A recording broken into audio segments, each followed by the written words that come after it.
Bonjour, merci de votre fidélité.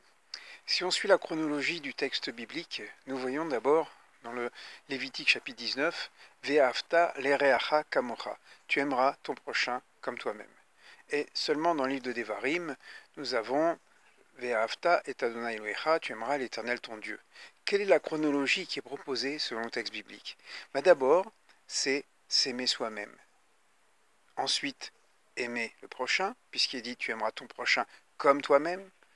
Et ensuite, l'amour de Dieu. Ça veut dire quoi?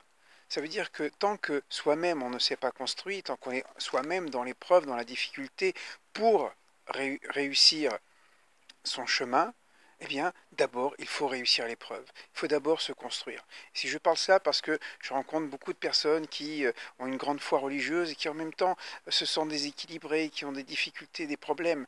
Non, ces problèmes, il faut les résoudre soi-même. On ne peut aimer les autres, on ne peut aider les autres que si soi-même on est sorti de ces problèmes. Ça veut dire si Dieu nous a envoyé des épreuves, eh bien c'est déjà pour grandir et à partir de ce nouveau niveau en quelque sorte où je serai arrivé, à ce moment-là, j'aurai plus de force pour pouvoir aider les autres. Combien de fois on aide les autres parce qu'on entend le problème que nous-mêmes nous avons vécu il y a quelques temps, quelques années, quelques mois auparavant.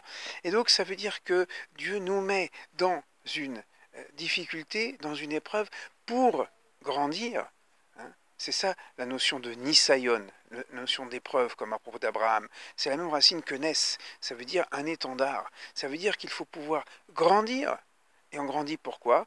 Pour aider son prochain. C'est ça, Ve'afta lereacha kamocha. Une fois que tu as réussi à te construire, bien sûr on n'est jamais construit, on pourra toujours dire je peux toujours m'améliorer, mais je parle vraiment des situations, on est dans des difficultés, dans des épreuves psychologiques, économiques ou autres, alors d'abord réussir soi-même. C'est comme ça qu'on s'aime et qu'on traduit l'amour que nous avons de la présence de Dieu en nous. C'est comme ça qu'on fait briller en quelque sorte notre Tselem Elohim, notre image de Dieu. Et une fois que cette épreuve est réussie, avec l'aide du ciel, alors tu aimeras ton prochain comme toi-même. Toi aussi, tu as connu ces épreuves, tes difficultés. Eh bien, ce qui t'a permis de grandir, fais-le à ton prochain. Et ensuite, troisième étape, tu aimeras l'Éternel ton Dieu. Ça veut dire quoi? Ça veut dire que c'est dans l'amour du prochain que je vais vraiment investir l'amour de Dieu. De quelle manière je sais que j'aime Dieu? Eh bien, si j'aime mon prochain. Voilà une petite pensée, une petite méditation avant ce Shabbat. Shabbat Shalom. À bientôt. Au revoir.